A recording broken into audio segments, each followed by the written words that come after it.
Hello everyone, welcome है आप सभी का आपके अपने ही चैनल तरु वाटिका में।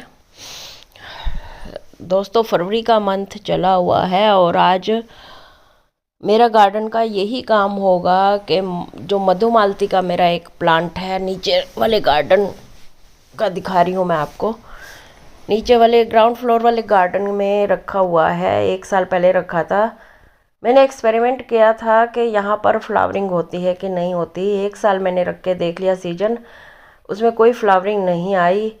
तो अब इस सीजन में मैं फरवरी का वेट कर रही थी कि फरवरी आए तो मैं उसको ऊपर टेरेस पे लगा के आऊँ, क्योंकि यहाँ पर प्लांट में जो फ्लावरिंग वाले प्लांट हैं उसमें कोई फ्लावर नहीं आते, कोई फ्रूट नहीं आते अगर फ्रूटिंग का है तो।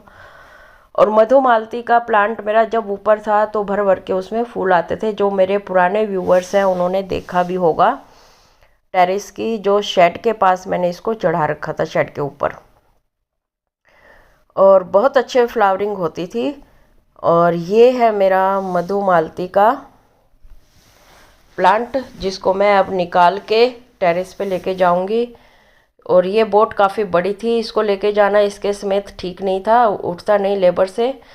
तो इसको निकाल के मैं टेरेस पे लेके जाऊंगी, ट्रिम करके इसके रूट्स यहीं पर, और इसकी प्रूनिंग करके, सॉफ्ट प्रूनिंग करके। और ये हम आ गए हैं टेरेस पर, और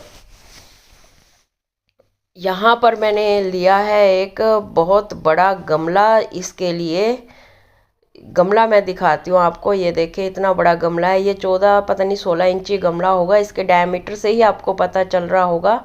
अच्छे से दिखाती हूँ मैं आपको, ये देखिए बहुत बड़ा गमला है, क्योंकि जो फ्लावरिंग प्लांट है मेरे को लगता है कि ये बहुत पुराना प्लांट है, 10-15 साल पुराना। तो इसको थोड़े से बड़े पॉट में ही शिफ्ट करना सही रहेगा बार बार, क्योंकि ये बार बार एक प्लांट को रूट बाउंड हो जाती है जब, तो हम रिपोर्ट करना ही पड़ता है बड़े पोट में। इसलिए मैंने इसको शुरू से ही बड़ा पोट देने की सोची है। तो ये एक यूज्ड पोट है, इसलिए मैं इसमें से मिट्टी निकाल के इसको तकरीबन हाफ खाली कर लूँगी, ताकि इसमें अच्छे से इस प्लांट को टिका सकूं। और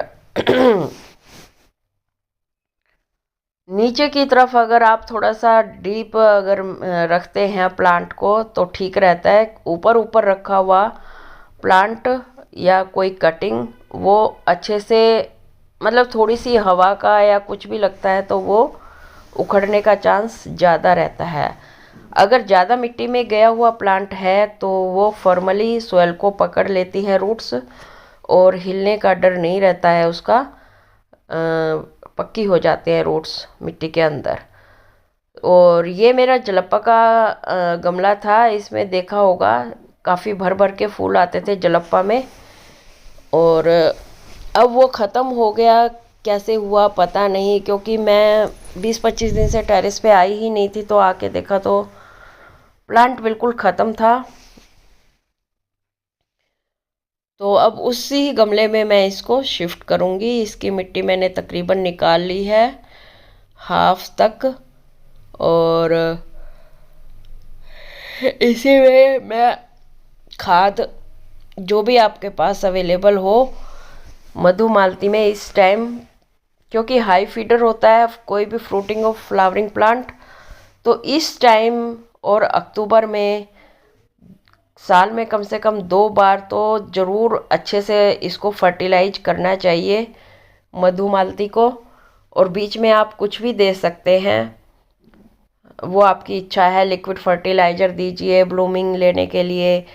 हाँ, मस्टर्ड केक का लिक्विड फर्टिलाइज़र भी अभी आप दे सकते हैं। उसके बाद गर्मी ज़्यादा आ जाएंगी, टेम्परेचर बढ़ जाएगा, तो वो आपके प्लांट को नुकसान कर सकता है, क्योंकि मस्टर्ड केक का लिक्विड फर्टिलाइज़र तासीर में थोड़ा गर्म होता है। तो ये मैंने देखे ट्रिम कर दी है इसकी रूट्स बहुत अच्छे से, और इसको नीचे तक मैं टिका दूंगी मिट्टी में बिल्कुल अच्छे से सीधा सीधा। और इसमें पाइप ये पहले ही लगी हुई थी स्पोर्ट के लिए, मैंने निकाली नहीं। और इसको हम वापस भर देंगे थोड़ा मिट्टी से भर देंगे दबा दबा के, ताकि एयर के जो एयर वैक्यूम है, बिल्कुल एयर के जो है वो बिल्कुल ना रहे, एयर ना रहे इसके बीच में। और ये मैंने डाल दिया खाद गोबर की। अच्छे से पोट के हिसाब से आप खाद डाल सकते हैं, क्योंकि ये हाई फीडर प्लांट है। और इसको खाद को मैं कवर कर दूंगी मिट्टी से ही इसको, क्योंकि जब हम पानी डालते हैं तो अगर ज़्यादा पानी भी डल जाता है तो हमारी मिट्टी बाहर निकलेगी, खाद बाहर नहीं निकलेगी। मिट्टी से खाद को दबाने का यही फ़ायदा होता है। अगर आप ऊपर ऊपर खाद डाल देते हैं तो जब भी गमला गिरता है या फिर पानी ऊपर से ओवरफ्लो होता है तो क्या होता है, सबसे पहले ऊपर की लेयर ही निकलती है। तो इसलिए हमें ज़रूरी है कि गमला थोड़ा सा खाली करके उसमें पहले खाद डालें जितने आपने डालें, और उसके ऊपर एक लेयर मिट्टी की डालें, ताकि हमारी जो खाद है वो सेट हो जाए नीचे नीचे और स्लो स्लो रिलीज होकर रूट्स को और पूरे प्लांट्स को मिले। तो 2 इंच मैंने इसके ऊपर से खाली छोड़ दिया है गमला बिल्कुल पानी डालने के लिए। अब पानी की बारी है, क्योंकि अगर हम फुल रूट्स तक पानी पहुंचाना चाहते हैं तो थोड़ा गमले को भरना पड़ेगा स्टार्टिंग में। हमारी मिट्टी बिल्कुल सूखी है ये। और अब बारी है पानी की। पानी का हमने ध्यान रखना है। मिट्टी को बिल्कुल मैंने प्रेस कर करके सेट कर दिया है। और इसको अभी मैं रखूँगी 2-4 दिन शेड में, क्योंकि अभी प्लांट शौक में है। अगर इसकी पत्तियां आपको लटकी हुई दिखाई दे मधुमालती की तो घबराने की ज़रूरत नहीं है, प्लांट शौक में है। जब 2-4 दिन इसको छाया में रखने के बाद इसको मैं वापस जहाँ धूप आती है, पहले जहाँ लोकेशन दी थी मैंने 1 साल पहले, वहीं पर ही रखूँगी, क्योंकि मुझे पता है वहीं पर रखने से इसमें फ्लावरिंग होगी। कोई एक्सपेरिमेंट नहीं करूँगी अब मैं। और इसके साथ साथ आप इसमें लकड़ी की जो राख होती है वो भी 1 चम्मच दे सकते हैं। अगर वो नहीं है तो हल्दी की ½ स्पून दे सकते हैं, टर्मरिक पाउडर जो होता है किचन में से। इससे क्या होगा कि आपके मिट्टी में कीड़े मकोड़ों का प्रकोप नहीं होगा प्लांट के ऊपर और मिट्टी के अंदर।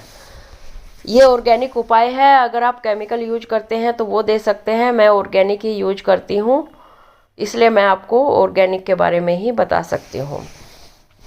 ऑर्गेनिक डालने का ये फ़ायदा होता है प्लांट्स में या मधुमालती में कि अगर थोड़ी बहुत क्वांटिटी फालतू भी हो जाती है तो प्लांट मरता नहीं है, जबकि केमिकल में अगर थोड़ी सी क्वांटिटी ज़्यादा हो जाती है तो प्लांट मर सकता है, क्योंकि आगे आगे टेम्परेचर बहुत हाई होने वाला है।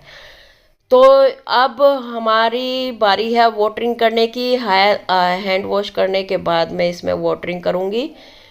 और अच्छे से जब आप फर्स्ट टाइम रिपोर्टिंग करके फर्स्ट टाइम जब आप वाटरिंग करते हैं तो बहुत अच्छे से वाटरिंग कीजिए। पानी श्योर होना चाहिए कि जड़ तक जा रहा है। और उसके बाद इसको मैं रख दूँगी शेड के अंदर। थोड़ी बहुत अगर 1-2 घंटे की ठंडी ठंडी धूप अगर लगती है तो कोई नुकसान वाली बात नहीं है।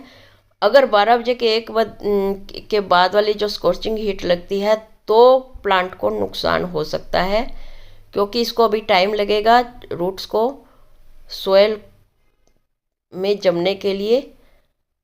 तो आई होप आपको ये वीडियो अच्छी लगी होगी कि मधुमालती के साथ हमें फरवरी में ये काम ज़रूर कर लेना चाहिए, टालना नहीं चाहिए आगे के लिए। ये बेस्ट टाइम होता है मधुमालती के लिए। और क्योंकि इसमें जो सक्सेसफुल जो चांसेस होते हैं सक्सेस के वो 100% होते हैं। अगर आपको इस वीडियो में थोड़ा सा भी अच्छा लगा है, कुछ 1% भी, तो आप प्लीज़ शेयर कीजिए वीडियो को अपने फ्रेंड्स और फैमिली मेम्बर के साथ। नए हैं तो चैनल को सब्सक्राइब करके जाइए, ताकि आगे नॉलेजेबल वीडियो आपको ऐसे ही सबसे पहले मिलती रहे। तो इसी के साथ ही वीडियो का एंड करते हैं। Bye bye, take.